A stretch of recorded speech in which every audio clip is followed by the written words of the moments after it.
Cordial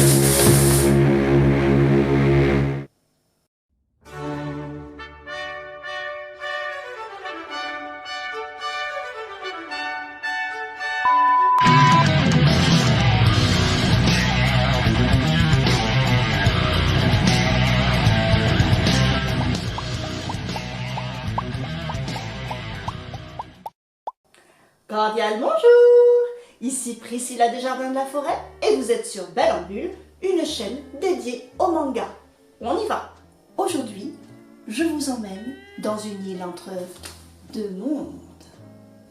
Édité chez Kodansha en 2018, est arrivé en avril 2021 chez Pika Édition sous son titre original de Izakata no Oto. C'est une série courte en 2 tomes de type seinen et c'est un grand format. Son autrice, Asuka Ishii, est d'abord illustratrice et dessinatrice. Et ça se voit immédiatement de par son style de dessin aquarellé et le sens du détail qu'elle a, qui est un vrai plaisir à regarder. Elle a reçu déjà pas mal de prix et elle expose aussi à travers tout le Japon.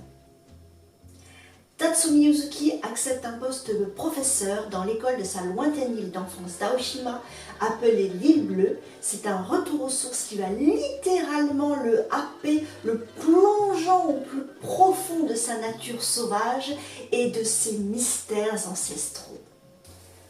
Petit aparté pour vous demander un pouce en l'air, un partage, un commentaire, ce qui aide énormément à la visibilité de ma chaîne. Merci du soutien de mes abonnés, de leur fidélité, ça fait super chaud au cœur. Pour ceux qui me suivent sur Instagram, vous verrez aussi que j'avais déjà fait un post sur l'île entre deux mondes, tome 1. Mais je trouvais que ça méritait un approfondissement et cette parenthèse estivale me paraissait tout indiquée.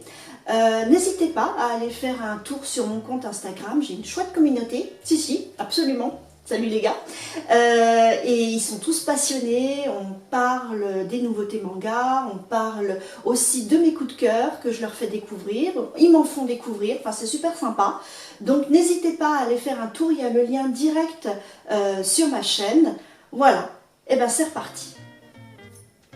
Pour moi, cette île entre deux mondes a été un enchantement. Regardez cette merveille. Je vais vous faire une petite sélection. Regardez-moi ça. Comme c'est beau. Je ne sais pas si vous voyez la colorimétrie à l'écran. Elle a fait donc Tatsumi en fond.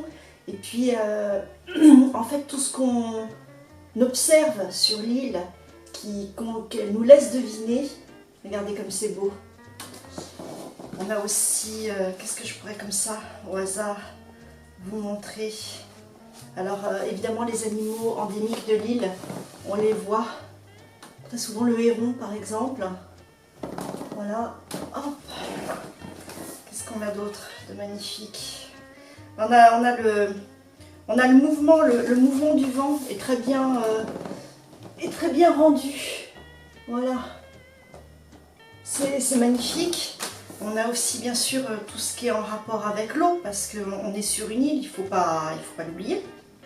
Donc on voit notre héros qui plonge, et c'est souvent sur de grandes planches magnifiques, un super rendu. Voilà, et puis alors sur le tome 2, je pourrais vous faire découvrir, écoutez, on va recommencer cette superbe illustration aquarellée. Et qu'est-ce qu'on voit dans les nuages? Vous allez me le donner en mille. Pas moi, mais des Raymanta. Et puis qu'est-ce qu'on pourrait soulever? Toujours le héron, magnifique héron. J'aime beaucoup le sens qu'elle donne à ces illustrations, c'est plein de sens. Hein. Regardez, un très bel arbre, c'est tout bête, il est dans la brume, mais tout de suite ça donne une touche fantastique. Voilà, je ne veux pas vous en montrer davantage, je préfère vous laisser découvrir cette merveille. Voilà, à part ça, je pourrais vous dire que l'histoire s'articule en chapitres non évocateurs, que nous nous immergeons avec Tatsumi pour faire corps avec cette île tour à tour enchanteresse, puis saisissante. Peut-être grâce au dessin d'Asuka Ishii qui arrive à rendre, comme je vous le disais, palpables les éléments de la nature. Et c'est juste waouh! À la base, Tatsumi est super cartésien, il remet tout ce qu'il vit en cause, il est maniaque, il est super cultivé. Donc, pour se remettre au diapason de son lieu d'enfance, il va devoir tout réapprendre. Le lecteur, dans un premier temps, pourrait se trouver désorienté, à l'instar de notre héros qui était ébranlé par des signes intangibles. Mais la mangaka sait exactement où elle nous emmène. Ce que les natifs de l'île acceptent, naturellement, Tatsumi n'y arrive pas. Il est carrément dans le déni. Il y a un gros travail de lâcher prise, d'acceptation qu'on observe et qui se révèle très salvateur. On suit un sommaire à thème jusqu'au point d'orgue de cette balade hors du temps. Les habitants sont hauts en couleur. Haru, amie d'enfance et collègue de Tatsumi, est spontanée, naturelle, elle vit avec son temps, mais reste très attachée aux traditions insulaires. Katsuki, l'une des deux élèves de Tatsumi, est sage et férue de toutes les légendes locales, et c'est elle qui renseigne assez souvent son professeur. So est le deuxième élève de Tatsumi et ne tient pas en place. Il est particulièrement en symbiose avec son île mystérieuse.